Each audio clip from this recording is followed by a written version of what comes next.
The stars above New Meridian Colony had always been quiet. For 20 years, the small human settlement had grown on the edge of known space, mining rare metals from the red rocks of its home moon and shipping them across the void to Earth. Nobody there had ever seen a warship up close. Nobody there had ever needed to. That changed on the day the sky turned black with alien hulls. The Zarkon Dominion came without warning. Their ships dropped out of warp in a tight formation above New Meridian, hundreds of them, silver and jagged like broken glass. The colony's early warning system screamed for exactly 4 seconds before it went silent, burned out by an enemy scan pulse. After that, there was only static, and then the calm, cold voice of Governor Petra Lang, trying to keep her people from panicking. "This is Governor Lang," she said over the colony's emergency channel. "All citizens must move to the shelters immediately. This is not a drill." Far above her, the small human defense fleet tried to hold the line. 3 frigates and 1 aging cruiser stood between New Meridian and the Zarkon Armada. It was not a fair fight. It was never going to be a fair fight. The Zarkon Dominion had been expanding for 300 years, swallowing smaller species one by one, and they had never lost a war. Humanity was simply the newest name on their long list of conquests. The battle lasted 11 minutes. When it was over, the human cruiser Ironclad was a spinning wreck, venting atmosphere into space. 2 of the 3 frigates were gone completely, turned into drifting clouds of metal and frozen bodies. The last frigate, the Marlowe, limped away with half its crew dead, its captain screaming into the radio for any nearby Earth ship to hear. "Any Earth vessel, this is the Marlowe. New Meridian Defense Fleet is destroyed.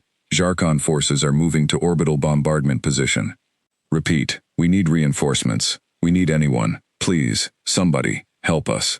Nobody answered. There was nobody close enough to help. Earth's main battle fleet was 3 weeks away, fighting the Dominion on a different front, on the other side of human space. New Meridian was alone. Nobody, that is, except for 1 ship. 200,000 kilometers away, drifting quietly on its planned course back toward Earth space, was a cargo hauler named the Wayfarer. It was not a warship. It had never been built as one. The Wayfarer was an old bulk freighter, the kind of ship nobody ever thought twice about. It was slow, it was ugly, and its hull was covered in dents from 20 years of hauling ore and supplies between colonies. Its job was to carry cargo, not to fight. On the bridge of the Wayfarer, Captain Elias Reyes heard the distress call from the Marlowe come through on an open channel, and his blood went cold. Elias Reyes was not a young man. He was 52 years old, with gray hair he never bothered to cut, and hands that were more used to fixing engines than giving orders. He had once been a naval officer, back in his younger days, before he left the fleet to fly cargo runs and make an honest, quiet living. He had a scar above his left eyebrow from a training accident decades ago, and he still sometimes woke up at night remembering the sound of alarms. He was remembering that sound now. "Captain," said his co-pilot, a young woman named Naomi Ortiz, "did you hear that?" "I heard it," Elias said quietly. The bridge of the Wayfarer was small, built for a crew of 6, not for war. Naomi sat beside him, her fingers hovering over the console, waiting for orders. Behind them, the ship's engineer, a heavy-set man named Desmond Okafor, had come up from the lower decks, drawn by the sound of the distress call. "That's New Meridian," Desmond said. "My sister lives there. She's got 2 kids." Nobody spoke for a moment. The 3 of them looked at the tactical display, where a red icon marked the position of the Zarkon fleet, sitting above the small blue dot that was New Meridian Colony. Between the Wayfarer and that colony was nothing but empty space and a fleet of alien warships large enough to conquer a star system. "Captain," Naomi said carefully, "we are a cargo ship. We don't have weapons. We don't have armor. If we go in there, we die. There's nothing we can do to help them." Elias Reyes looked at the display for a long moment. Then he reached forward and opened a private channel to the ship's cargo computer, a system that almost nobody outside the crew even knew existed. He typed in a code that he had never used before, a code that had been given to him 8 months earlier by a quiet man in a gray suit who told him it might never be needed. The cargo manifest on the screen changed. What had shown as mining equipment, 4,200 tons, now showed something else entirely. A new line of text appeared, 1 word at a time, as the hidden system woke up after months of silence. "Project Anvil, Active. Naomi and Desmond both stared at the screen, confused. Captain, Desmond said slowly. What is that? Elias Reyes let out a long breath. For 8 months he had carried a secret he was not allowed to tell anyone, not even his own crew. He had wondered, more than once, if he would ever need to use it. He had hoped he never would. When I picked up cargo at the naval yard 8 months ago, he said, I was told our hold was full of mining drills and refinery parts. That was a lie. It was cover. What we are actually carrying is something the Navy built in secret, something they hoped they would never have to use. What is it? Naomi asked. It's a weapon, Elias said. Or it will be, once I finish waking it up. Right now, it's just cargo. In about 10 minutes, it might be the only thing standing between that colony and total destruction. Desmond stared at him. You're telling me this ship, our ship, is secretly armed? I'm telling you this ship was built to look exactly like every other cargo hauler in the fleet, Elias said. That was the whole point. The Dominion doesn't fear cargo ships. They don't even look twice at them. That's exactly why the Navy chose one to carry this. Naomi's hands were shaking slightly on the console, but her voice stayed steady. Captain, even if we have some kind of weapon on board, we're one ship, they have hundreds. What can we possibly do against a fleet that size? Elias looked at the tactical display again, at the small blue dot of New Meridian, and the red swarm of alien ships circling above it like vultures. He thought about the distress call from the Marlow, about a colony full of families who had never held a weapon in their lives, about Desmond's sister and her 2 children hiding in a shelter right now, waiting to see if the sky would fall on them. We're not going to beat their whole fleet, he said quietly. But we can buy time. We can slow them down long enough for the people down there to get to the evacuation ships. That has to be enough. Because right now, we are the only help they have. He turned his chair to face his small crew. 6 people. That was the entire crew of the Wayfarer. 6 ordinary people who had signed up to haul cargo across the stars, not to fight in a war. I'm not going to order anyone to do this, Elias said.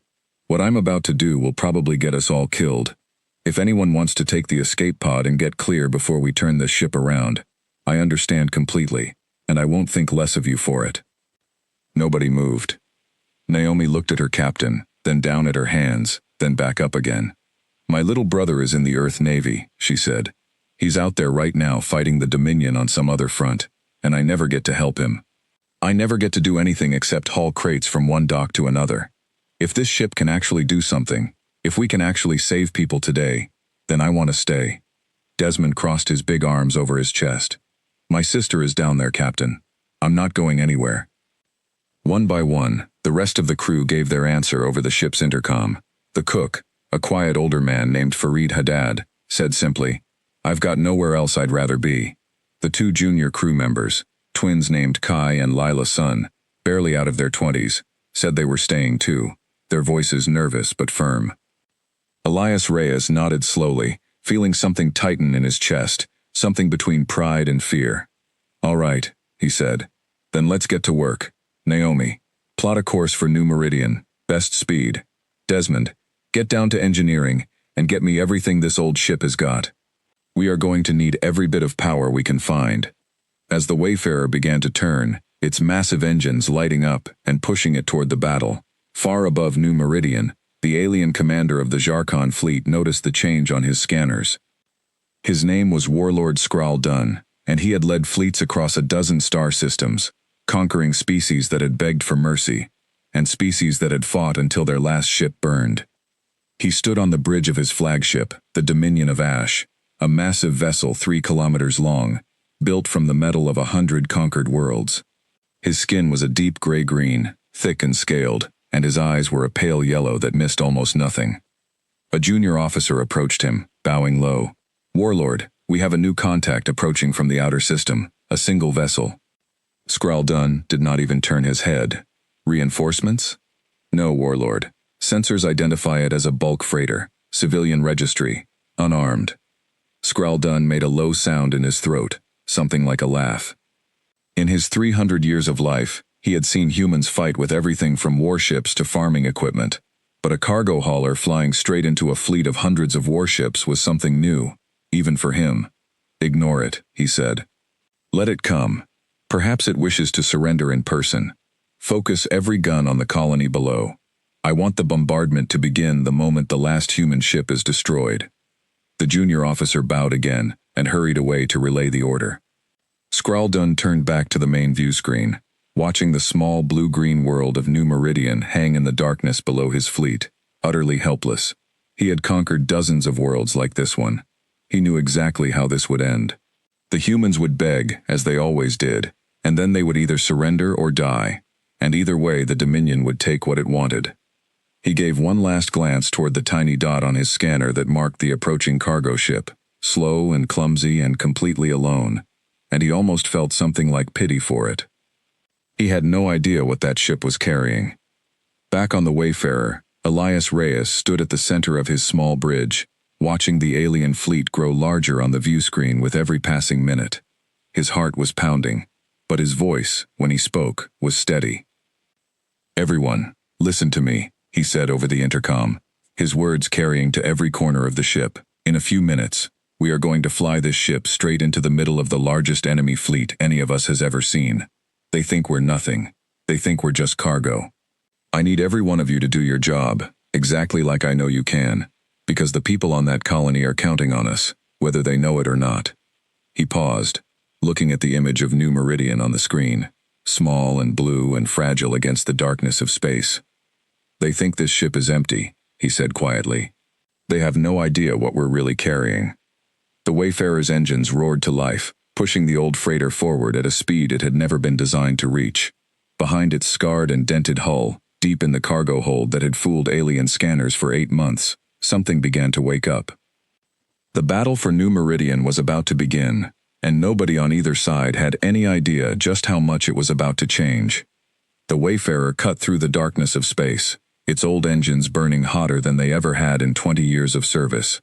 Inside, the ship groaned and shook, metal panels rattling in the walls, but it held together. Captain Elias Reyes sat in his chair on the bridge, watching the growing shape of the Jarkon fleet on the main screen, and he tried to remember everything he had been told 8 months ago about the secret his ship carried.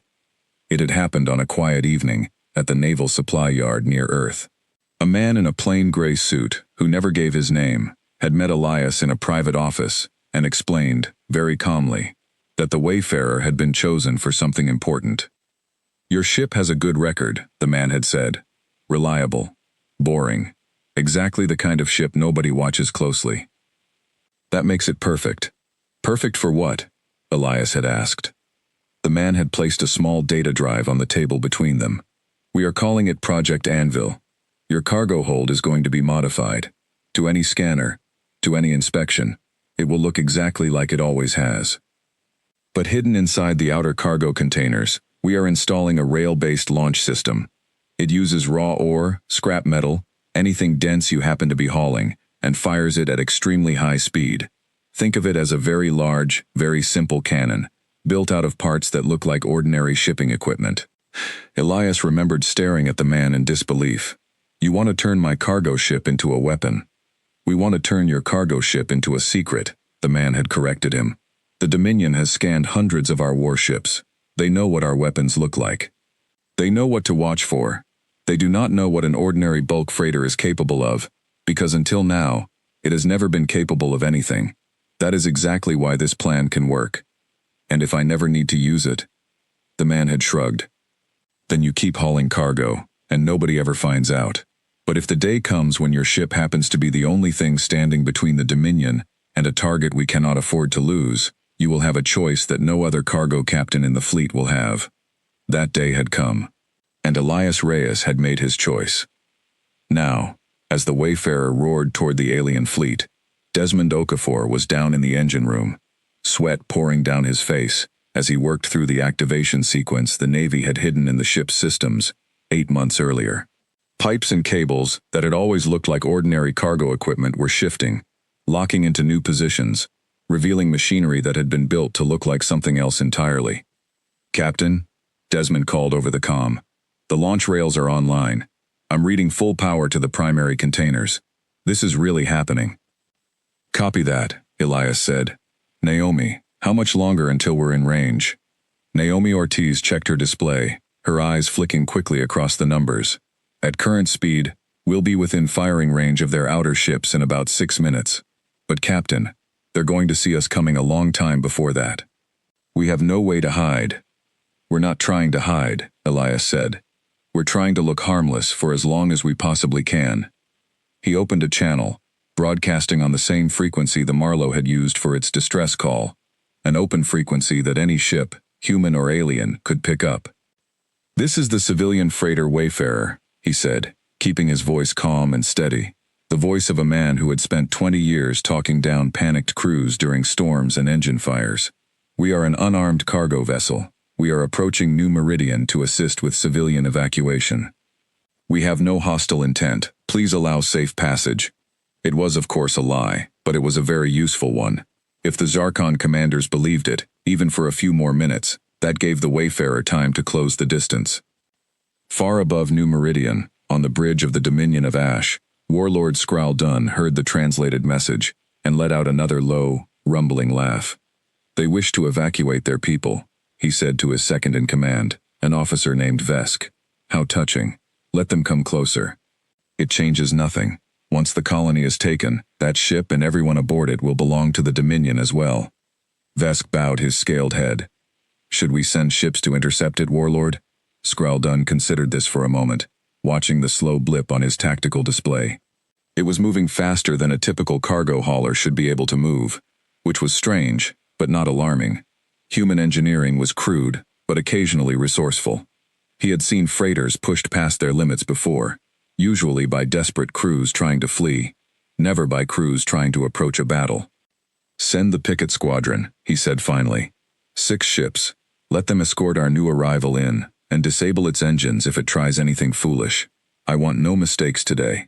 The bombardment of the colony begins the moment my picket ships confirm the freighter poses no threat. 6 sleek Zarkon warships broke away from the main fleet and turned toward the approaching Wayfarer, their weapons charging as they closed the distance. On the Wayfarer's bridge, Naomi's console lit up with a warning. Captain, 6 enemy ships incoming. They're moving to intercept us before we reach the main fleet. Elias felt his stomach tighten. 6 warships against one unarmed-looking freighter was not a fight the Wayfarer could win in the open. Not yet. Not until they were close enough to the real target. Options, he said.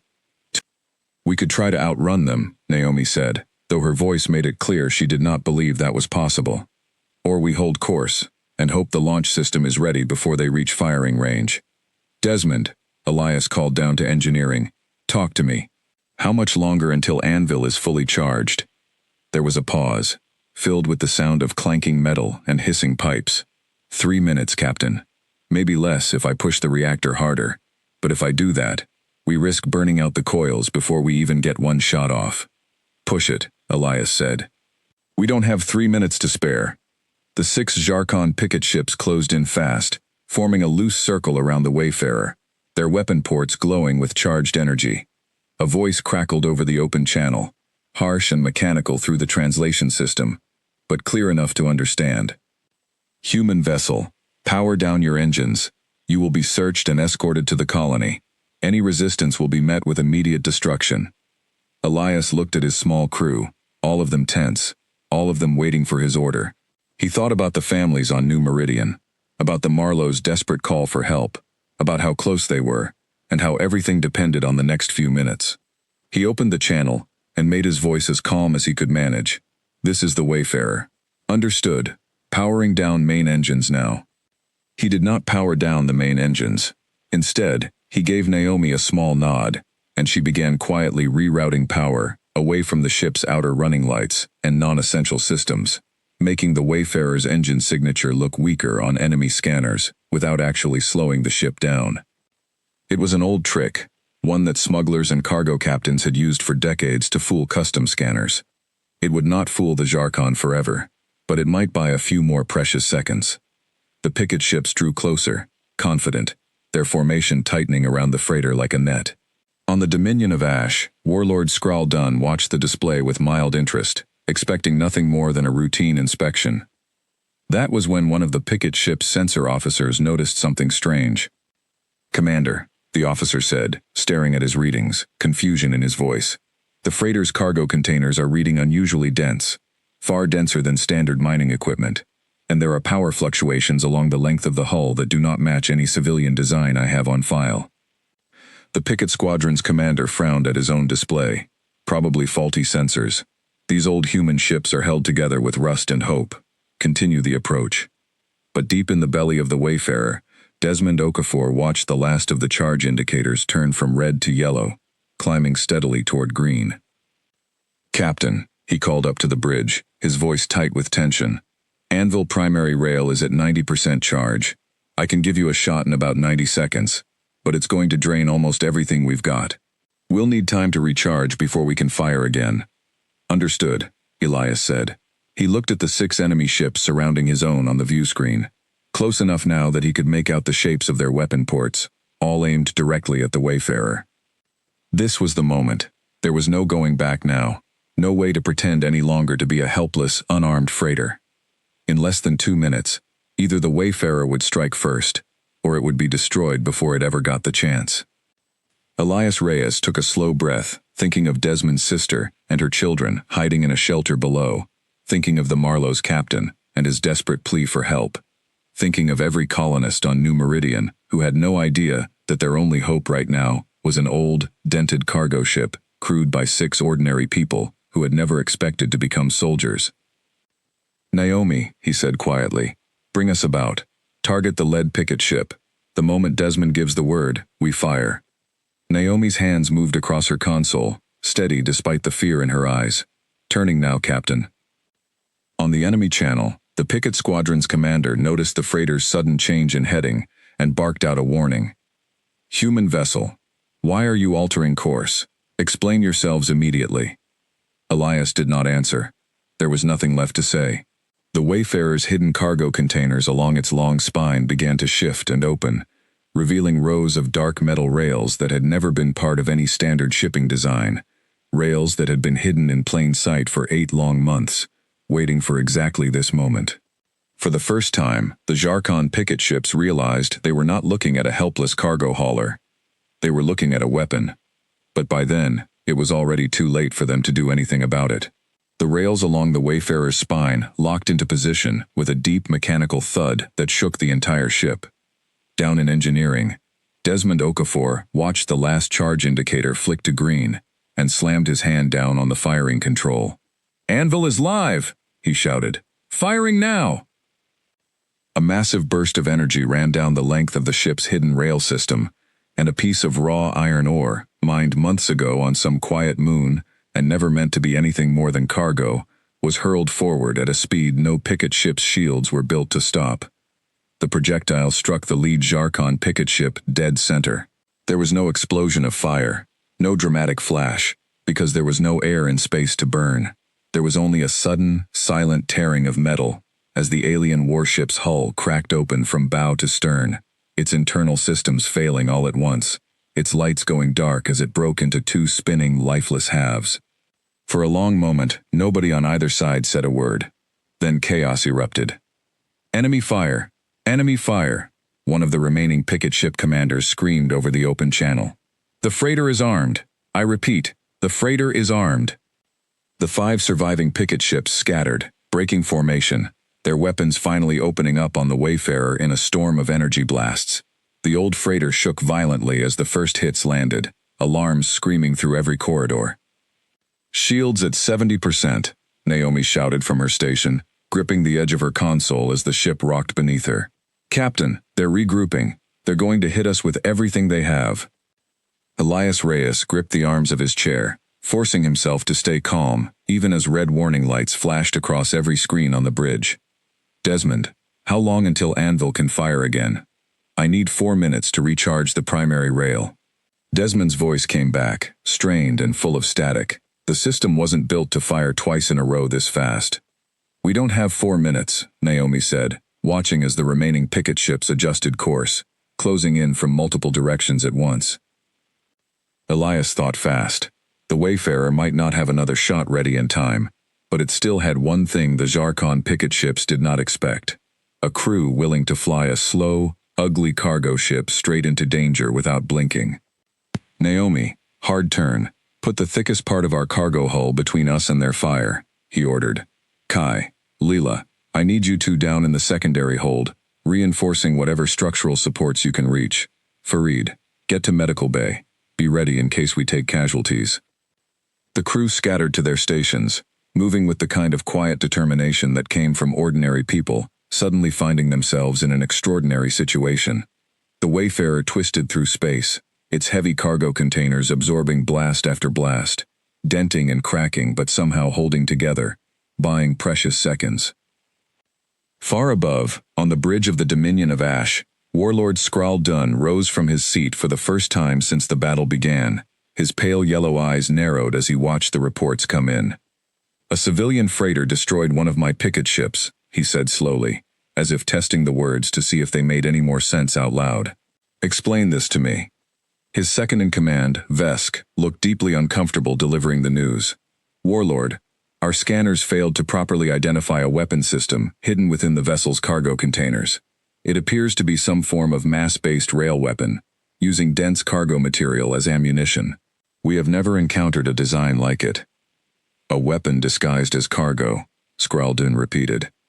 And for the first time in the battle, something flickered behind his cold yellow eyes that might have been genuine surprise.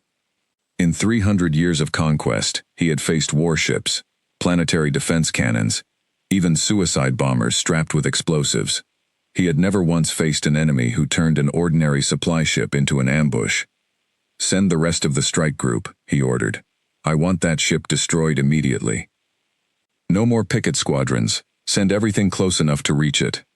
20 more Zarkon warships broke off from the main fleet and turned toward the battered Wayfarer, their combined firepower far greater than anything the old freighter could hope to survive for long. Down in the medical bay, Farid Haddad braced himself against a wall as another impact rocked the ship, gritting his teeth against the pain of a bruised shoulder.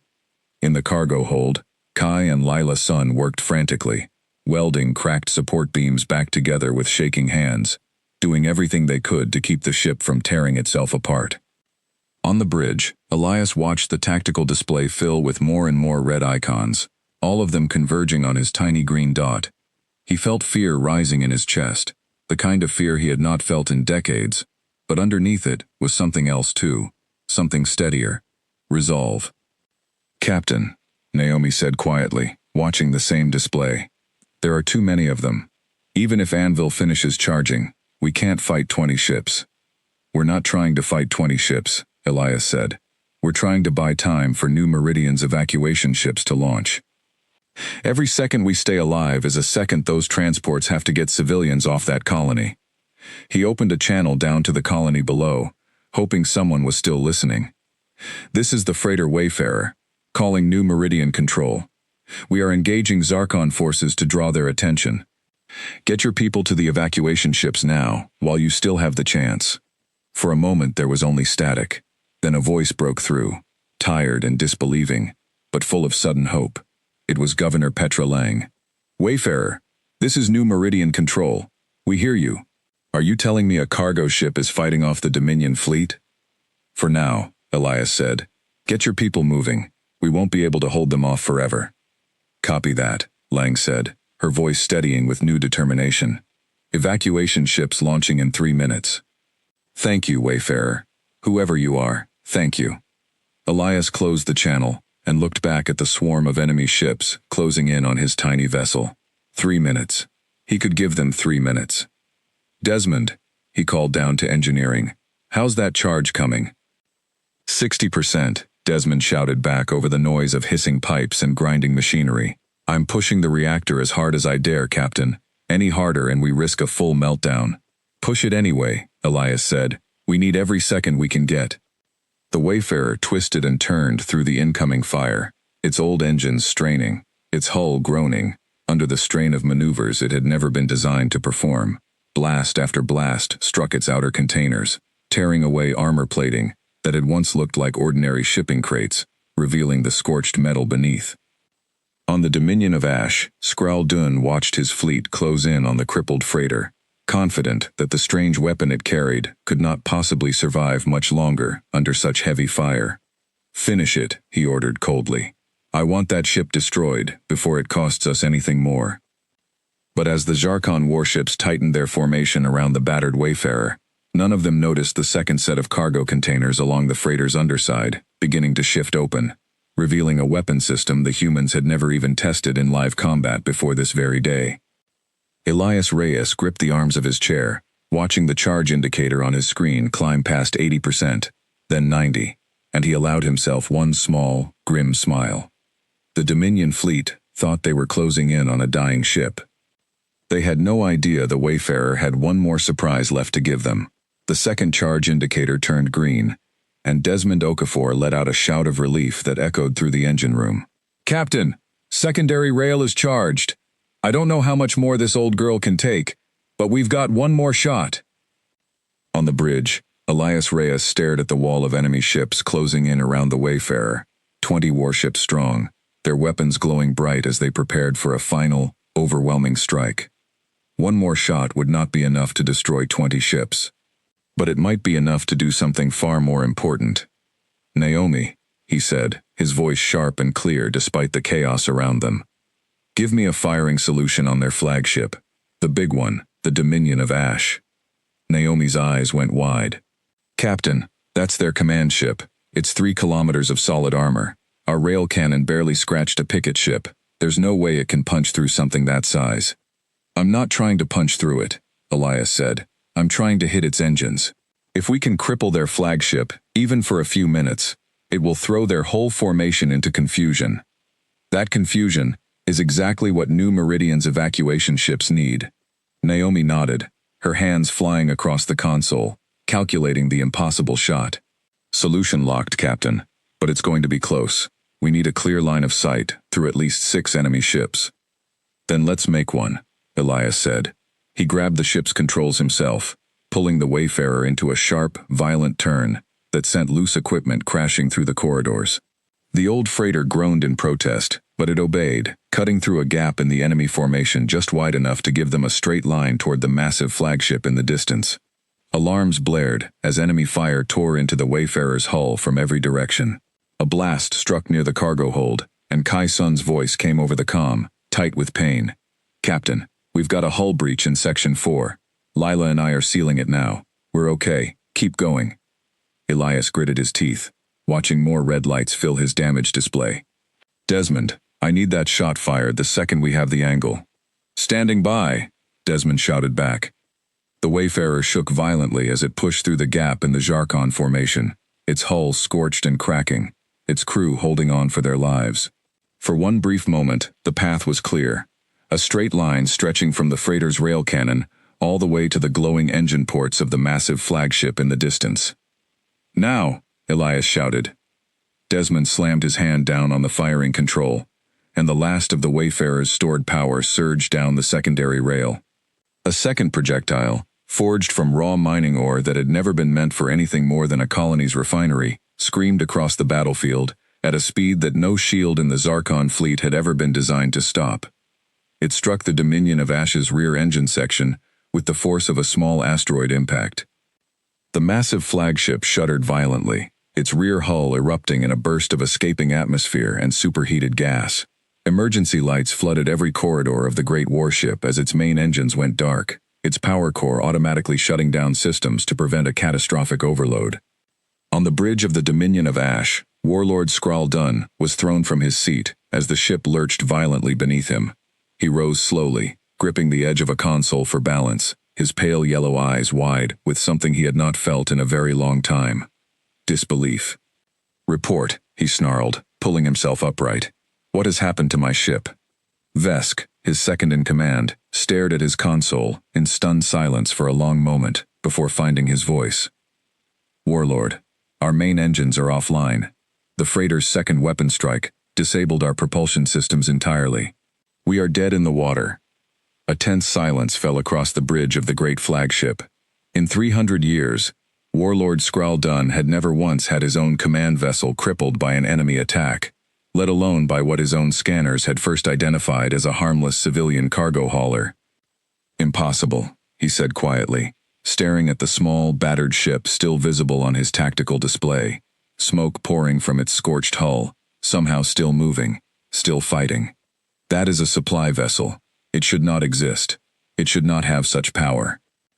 Across the fleet, the sudden disabling of the flagship threw the entire Zarkon formation into confusion.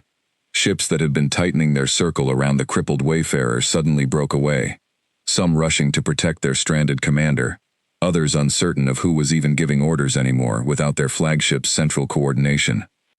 It was exactly the chaos Elias Reyes had hoped for. "New Meridian, this is the Wayfarer," he called down to the colony below, his voice hoarse from the strain of the last several minutes. "Their formation is breaking apart. Now is your chance. Get those evacuation ships moving." On the surface of New Meridian, Governor Petra Lang stood in the colony's command center, watching in disbelief as the massive alien fleet above her world scattered into confusion. "You heard the man," she said to her staff, her voice shaking with disbelief and hope all at once. "Launch every evacuation ship we have, now." Dozens of transport vessels rose from New Meridian's surface, carrying thousands of frightened colonists toward the safety of deep space, slipping past the disorganized Zarkon fleet, while its warships were still trying to figure out what had just happened to their commander. But aboard the Wayfarer, the victory came at a terrible cost. The old freighter was dying, its hull was scorched black in a dozen places, its engines sputtering, its power systems flickering on and off as the strain of the battle finally caught up with a ship never built to withstand this kind of punishment. "Captain," Naomi said, her voice tight with alarm, watching the damage reports pour in. "We're losing main power. Life support is down to backup reserves. We can't take another hit." Elias looked at the display, watching as several nearby Zarkon warships, no longer distracted by their crippled flagship, began turning back toward the Wayfarer, weapons charging once more. "Everybody hold together, just a little longer," Elias said, though he was no longer sure how much longer the old ship could hold. "Desmond, please tell me you have something left." There was a long pause before Desmond's voice came back, exhausted and strained. "Anvil's completely drained, Captain. We don't have another shot. All I've got left is engines, and even those are barely holding on." Elias closed his eyes for a moment, thinking of everything they had already accomplished, of the thousands of colonists now escaping New Meridian because 6 ordinary people had refused to run away. Whatever happened next, they had already saved so many lives. "Then we run," he said finally. "Naomi, get us out of here. Best possible speed. Put as much distance between us and that fleet as this old girl can manage."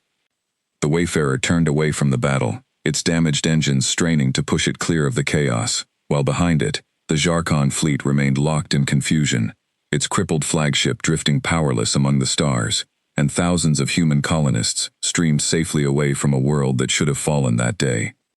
Warlord Skraldun watched the small, battered freighter retreat across his tactical display, and for the first time in 300 years of conquest, he felt something he had never expected to feel toward a human vessel. Respect, mixed with a deep and unfamiliar unease.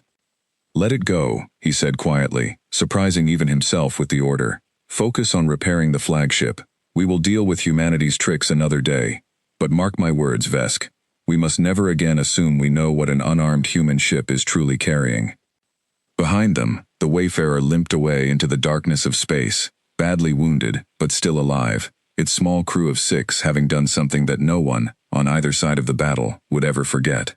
The Wayfarer drifted through open space, its engines running on little more than fumes and stubborn willpower. Inside, the lights flickered between dim red emergency power and near total darkness, and the air smelled of burnt metal and scorched wiring.